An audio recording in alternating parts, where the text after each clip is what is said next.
Imagine a noon so quiet, it felt unreal, as if the whole world was holding its breath. At 12 o'clock on August 15th, 1945, a single voice crossed static and ruin, and an age that had been built on steel and thunder simply stopped.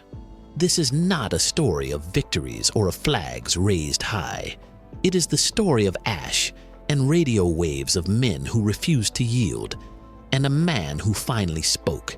It is the fragile human moment when gods became mortal, when pens replaced bullets, and when a nation asked the hardest question of all. Who are we now? Stay with me. In the next minutes, you will hear the hush before a nation surrendered, the clatter of a failed coup, the whisper of an emperor, and the slow, stubborn rebirth that followed. Listen closely, because some voices arrive once in history and they change everything. The voice that ended a war. At 12 o'clock noon, August 15th, 1945, an entire nation fell silent. In homes and factories, on broken streets and scorched schoolyards, millions gathered around the crackling voice of the radio. For the first time in history, they would hear their emperor speak not as a god, but as a man. The air itself seemed to hold its breath. No one in Japan had ever heard Hirohito's voice. It came through distorted and trembling, carried by static, ancient Japanese phrases nearly lost in the hiss. But every ear understood. The war, the endless, consuming war, was over.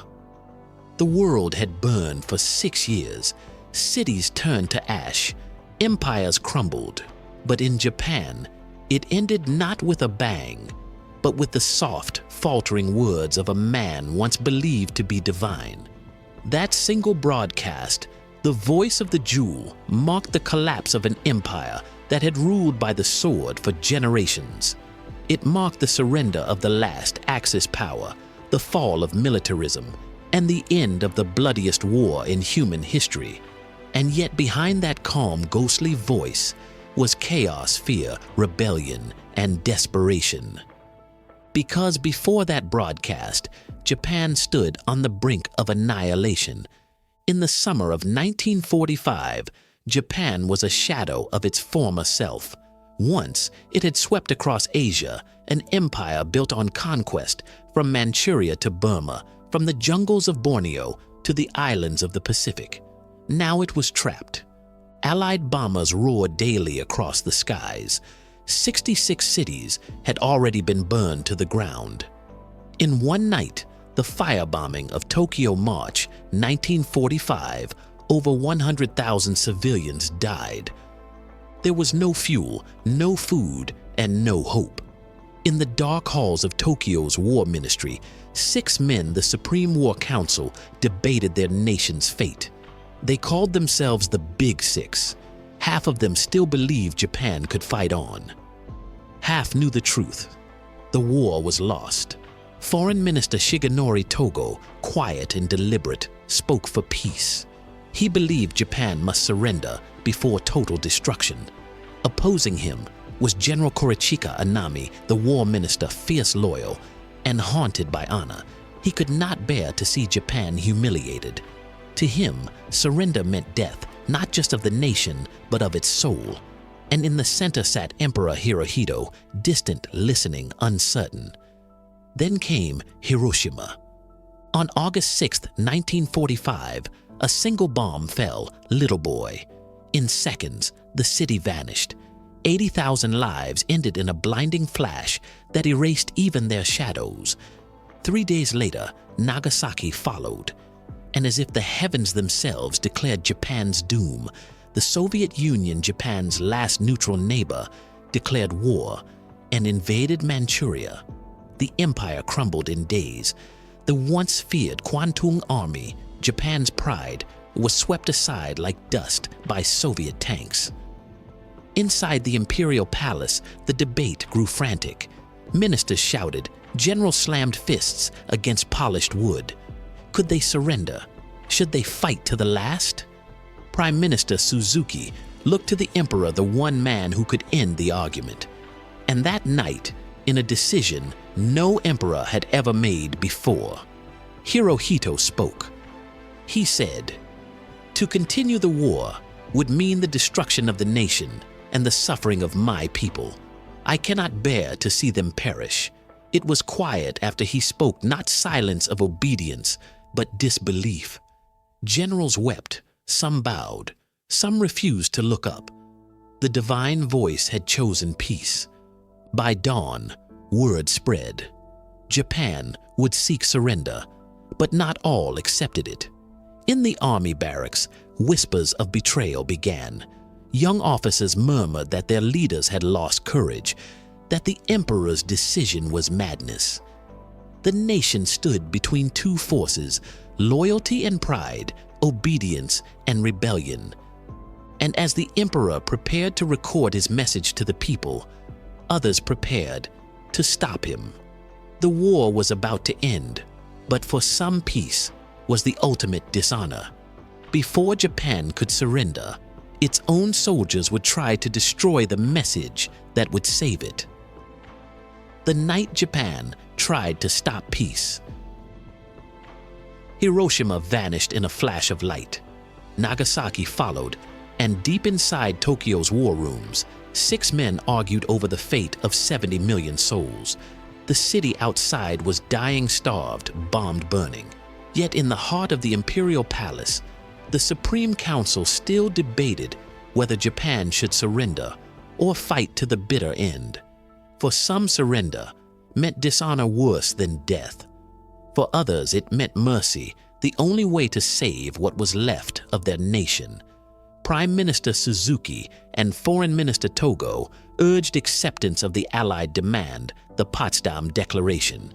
But General Anami and his hardline followers stood unyielding, blades at their sides, eyes hollow with exhaustion. When the emperor finally spoke, his people wept, not knowing if it was mercy or the death of their nation. On the night of August 10th, Japan's leader sent their offer of surrender through diplomatic channels in Switzerland and Sweden. There was one condition: the emperor must remain sovereign, a symbol, a bridge between a defeated nation and its rebirth. Across the Pacific, President Truman's advisors debated the request. Some wanted unconditional surrender, no exceptions. Others, weary of war, saw a reason. They knew that forcing Japan to depose its emperor could ignite chaos, a civil war in ruins. At last, the Allies agreed. Hirohito could remain, but only as a figure under Allied authority. It was a fragile compromise, and one that infuriated the military elite. To the hardliners, surrender was betrayal. To die was noble. To yield was shame. As peace envoys worked through the night, whispers of mutiny spread across Tokyo. In the barracks, young officers spoke of honor, of the spirit of Bushido, of dying with their emperor rather than obeying his surrender. One of them was Major Kenji Hatanaka, a passionate officer in his late 20s, fiery, loyal, and desperate to save the army's pride. He could not believe that Hirohito himself had chosen surrender. He convinced himself that the emperor had been deceived by traitor civilians who feared death and dishonored Japan. So he began to plan. On the evening of August 14th, as American B-29 bombers continued to rain destruction upon Japan's few remaining cities, Hatanaka and his conspirators set their plan in motion. They called it the Kyujo Incident. Their goal: seize the imperial palace, capture the surrender recording before it could be broadcast, and force the government to continue the war. Hatanaka's group infiltrated the palace grounds under cover of night. They cut phone lines, blocked entrances, and tried to locate the recording, the voice of the emperor captured on a fragile wax disc, ready to be played to the nation the next morning. The conspirators searched frantically through dark corridors, guided only by candlelight and fury. They confronted loyalist guards, demanding to know where the recording was kept. But the truth eluded them. The record 2 copies had already been hidden in a secret room deep within the palace walls. Loyal officials had taken no chances. As Hatanaka's coup unraveled, chaos erupted. Some officers refused to join him. Others, confused by the emperor's silence, hesitated. By dawn, the rebellion was collapsing. When the sun rose over Tokyo, Hatanaka knew it was over. He rode his motorcycle through the city streets, past burned-out buildings, past the last soldiers of an empire that no longer existed. In his pocket, he carried a note. It read, "I have done all I could for my country." Moments later, he drew his pistol and ended his life near the palace gates. As his body fell, the empire he had tried to save finally exhaled. The coup had failed. The recording was safe. And just hours later, as clock struck noon, the sound that Hatanaka had tried to silence forever would echo across the empire. Then came the voice, faint, trembling, distorted through static and age.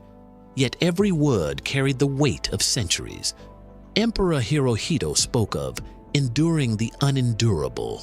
He never said the word surrender, but his meaning was clear. In that moment, the divine became human. The emperor's voice, once the sound of command, now spoke of sorrow, humility, and the will to live. Across Japan, people wept. Some bowed to their radios, others stood frozen in disbelief. In the ruins of Tokyo, soldiers laid down their weapons. In remote outposts, officers refused to believe what they'd heard. And in dark bunkers, some still chose death over surrender. The war was over, yet peace had come at a price far greater than defeat. The emperor's voice did more than end a war. It shattered an illusion, the belief that divinity could lead men into endless victory. Now Japan stood bare before the world, broken, humbled, and reborn. Fire, ash, and rebirth. They called it surrender, but for Japan, it was a rebirth born from fire ruin and the whisper of an atomic wind.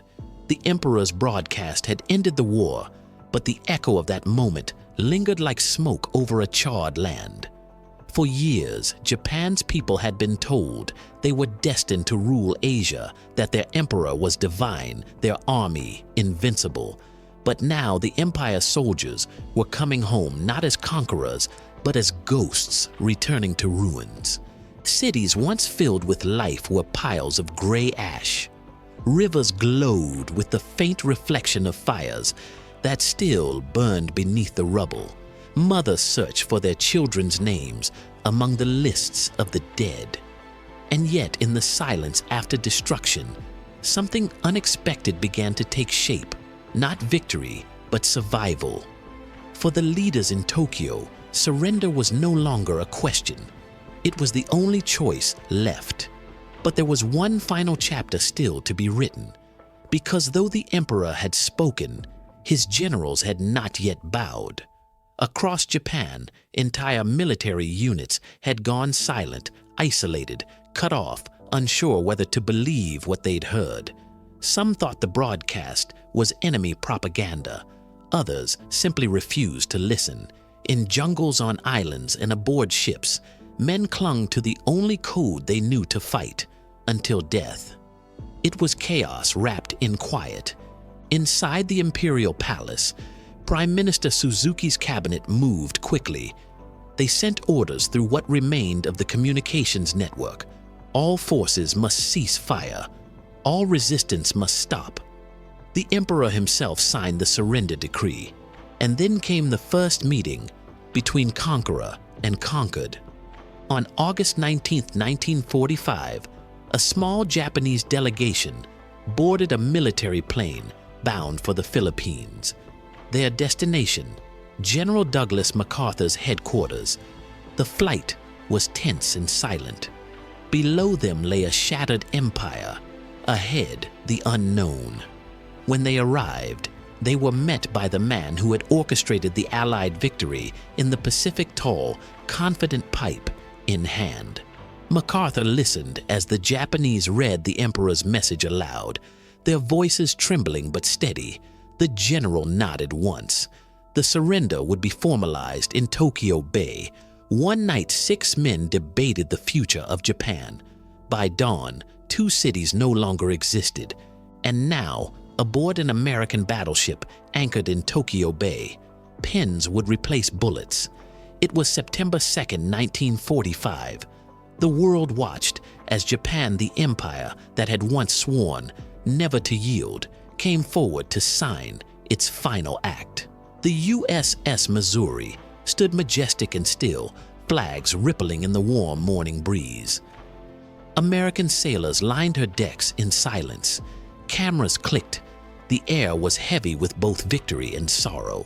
At 9:04 a.m., Foreign Minister Mamoru Shigemitsu Kani, in hand leg, stiff from a wartime injury, approached the table. Beside him stood General Yoshijiro Umezu, representing what remained of the Imperial Army. Both bowed deeply, their faces unreadable.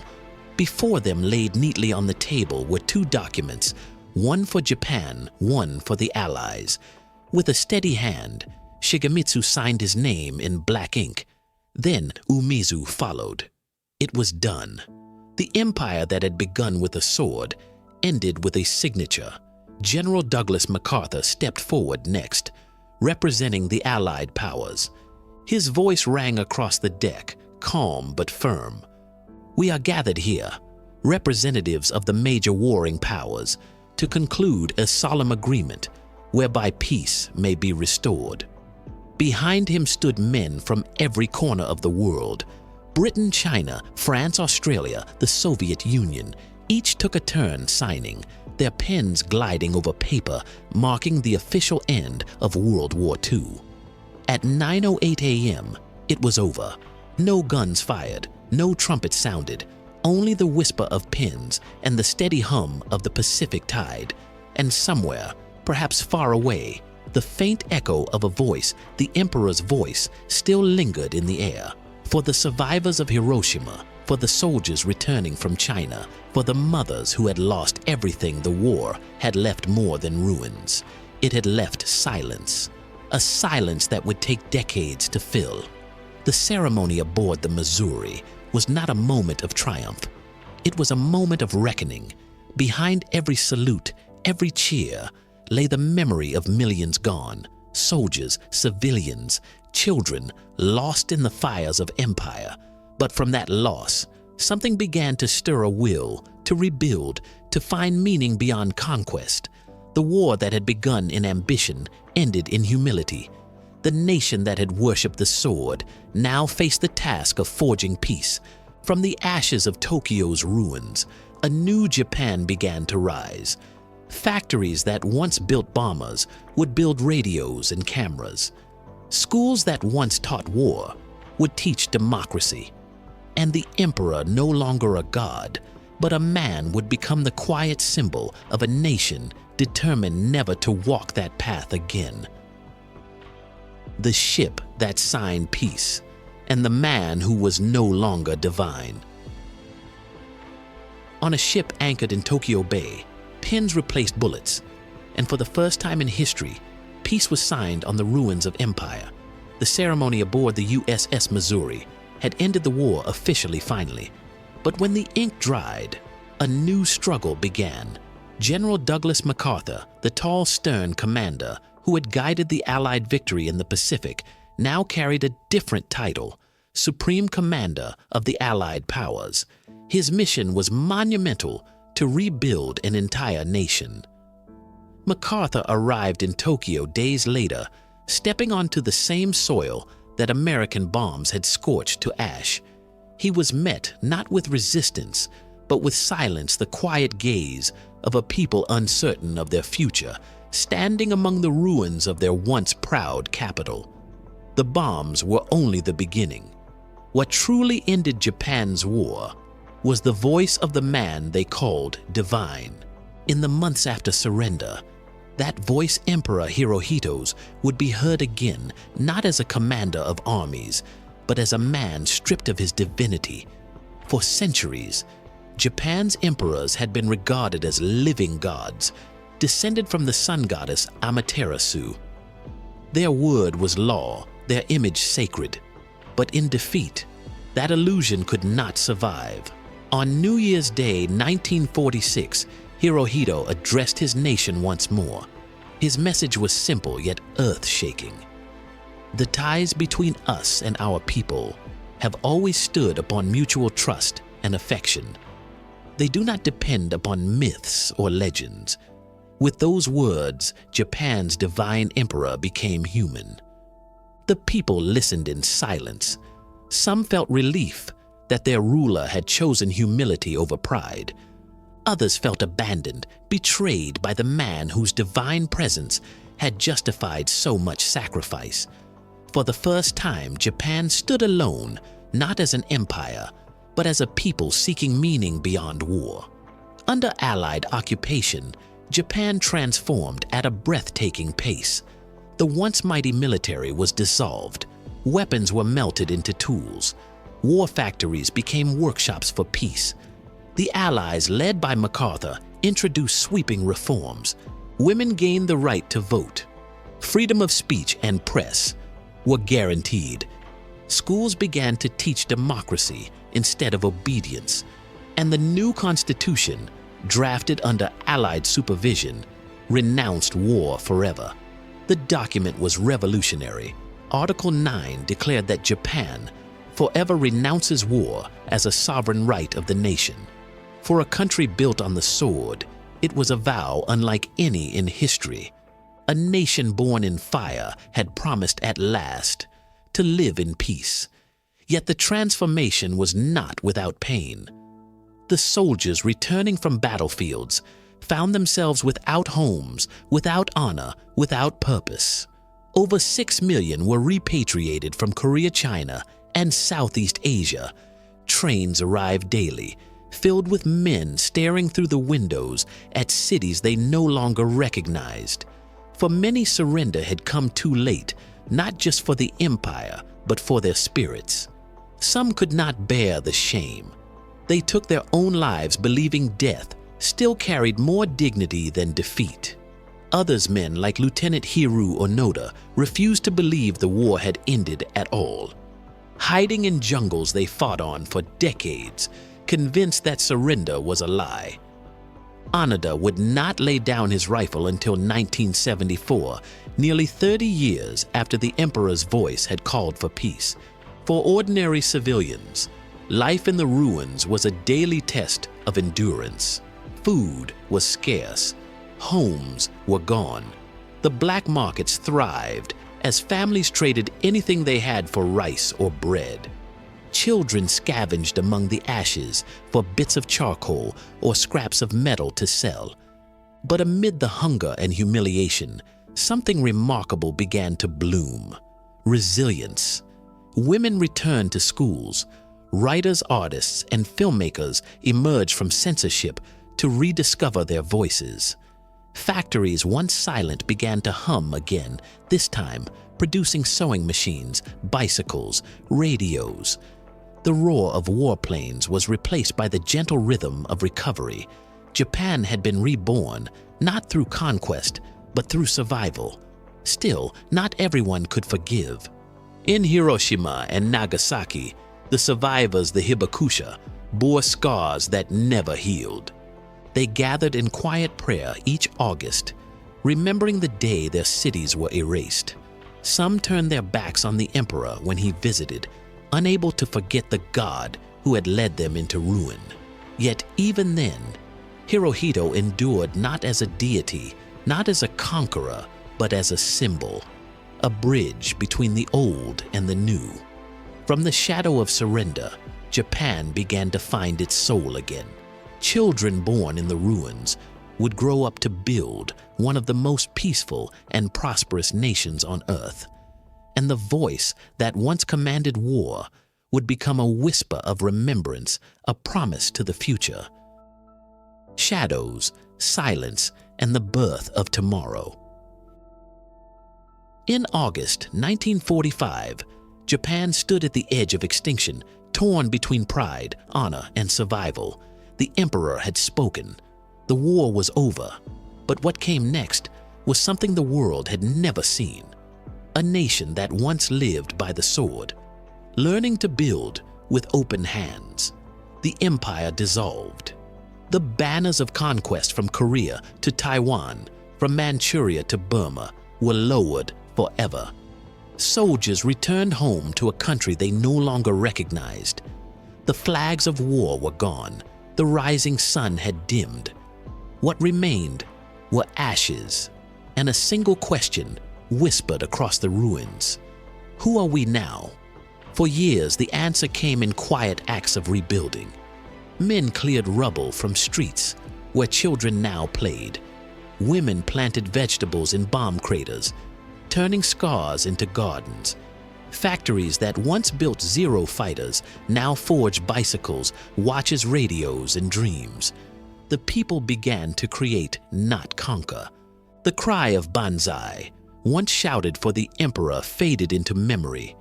It was replaced by something far more human. The sound of life returning. It began with an empire of conquest and ended with a single voice whispering through the ashes. That voice, trembling, distorted, divine, no more became the heartbeat of a new Japan.